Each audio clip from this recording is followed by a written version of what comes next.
summary of 13 things mentally strong people don't do.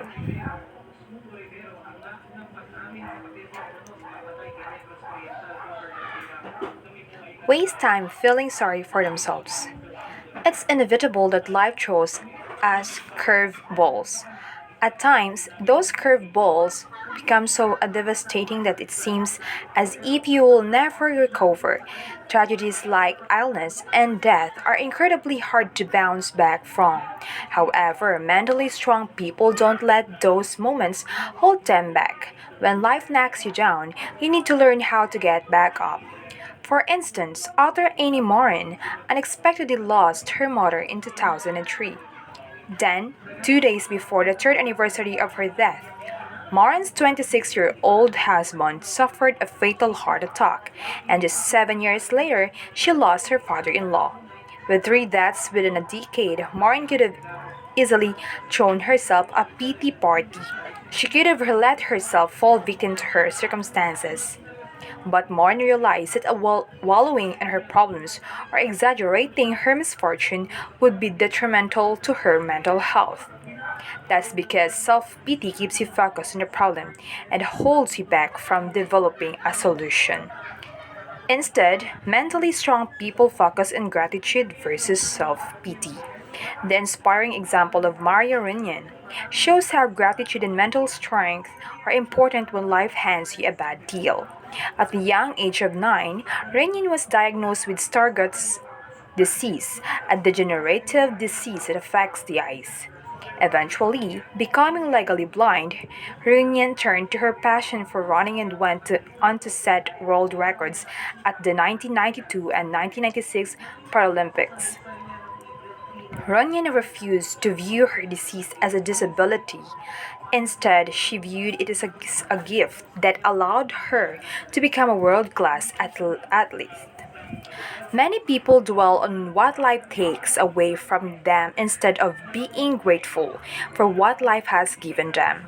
But did you know that gratitude can improve your physical health? The Journal of Personality and Social Psychology published a study in 2003 that found that people who express gratitude have healthier immune systems and suffer less from aches and pains. Additionally, these people also exercise more, sleep better, and overall live a healthier life than those who are ungrateful. Give away their power. How often do you say something like, "My boss makes me feel inadequate," or "My mother in law makes me crazy"? When you allow your boss or your mother in law to make you feel a certain way, you are giving others power over the way you think, feel, or even behave. No one should have power over your feelings. Instead, you should change your daily vocabulary to recognize that the choices you make are yours. Avoid phrases like "he made me mad" or "I have to work late today." Remember, only you control your emotions and choices. So say instead, "I'm choosing to stay late." You see, mentally strong people don't allow others to control how they think or act. An inspiring example of mental strength is the famous Oprah Winfrey, raised in poverty and a victim of repeated sexual abuse. Winfrey became pregnant at the young age of 14, only for the child to die shortly after birth. Wanting to grow up and change her circumstances, she worked and studied hard, which led to a job as a TV news anchor. However, Winfrey still experienced failure when she was fired for being considered unsuitable to be on air. Had Winfrey listened to the opinions of others, she would have never accomplished all that she has today. Today, Oprah Winfrey has become a household name and developed one of the most successful talk shows to date. But how did she do it? One of the biggest factors in taking control of your feelings is forgiveness. When you hold on to anger and resentment, you allow others to limit your ability and disrupt your life. Therefore, it's important to forgive others for their transgressions and place your focus and back on you. Similar to how gratitude improves your health, those who practice forgiveness see psychological benefits as well. For instance, when people forgive others, their blood pressure decreases and their hearts beat more calmly. Additionally, those who practice unconditional forgiveness are likely to live longer lives. Shy away from change. How do you view change? Do you embrace the way the world changes, or do you find that you're simply stuck in your old ways? The way you view change can play a significant role in your mental strength. If you make excuses to avoid change, you will find that your life stays stagnant and progress will never be made. Instead, it is important to mentally embrace change, prepare for the challenges, and commit to change to find success. An incredible example of a mentally strong person who embraced change is that of George Greg Mathis.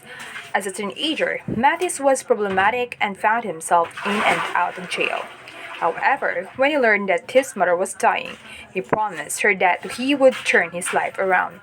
Once he was released from jail, he got a job at the local McDonald's and worked towards getting accepted to Eastern Michigan University. After graduation, he worked towards law school, but he was barred from working as a lawyer because of his criminal past. Many people may accept this and simply find a new path or give up. Mattis, however, didn't let this obstacle stand in his way. Instead, he sought change and found other ways to serve the city of Detroit. After working as a manager for Detroit Neighborhood City Hall, Mattis and his wife founded a nonprofit organization that aimed to help young people find work. Soon, Mattis was elected to become a judge by the people of Detroit despite his criminal past. Mattis believed that anything was possible and he embraced the change that came his way. Martin believes that once you realize that your past does not control you, you can then begin to make your way through the 5 steps of change. First is pre-contemplation. At this stage, people become introduced to the need for change.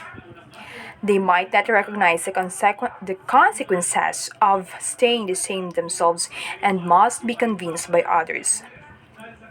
For example, a doctor might convince a pre-contemplative person to develop an exercise routine by explaining the health risks and consequences of keeping their current habits. Contemplation. In stage 2, a person begins to recognize the need to change themselves, but won't yet fully commit to change. For example, an employee they may recognize the risk of becoming fired if she doesn't increase his sales, but he may still resist trying a new sales technique because he's not sure if the risk is worth the benefit. Preparation. During this stage, a plan for creating change is implemented. An entrepreneur, for example, may find himself unable to pay the bills. Therefore, he will create a plan to address the problem by deciding to sell equipment, change his marketing plan, or find a new strategy to increase revenue. Action. At this stage, the steps from the preparation stage are put into action. For example, a person committed to losing weight will begin to exercise and change his eating habits during this stage. Maintenance. During this stage, you must learn how to maintain this change long term. It's important to monitor your progress and plan ahead for possible obstacles and pitfalls that may lead you to go back to your old ways. For example, a person who wants to maintain a healthy lifestyle must plan before eating out and before the holiday season to prevent themselves from indulging in high calorie foods.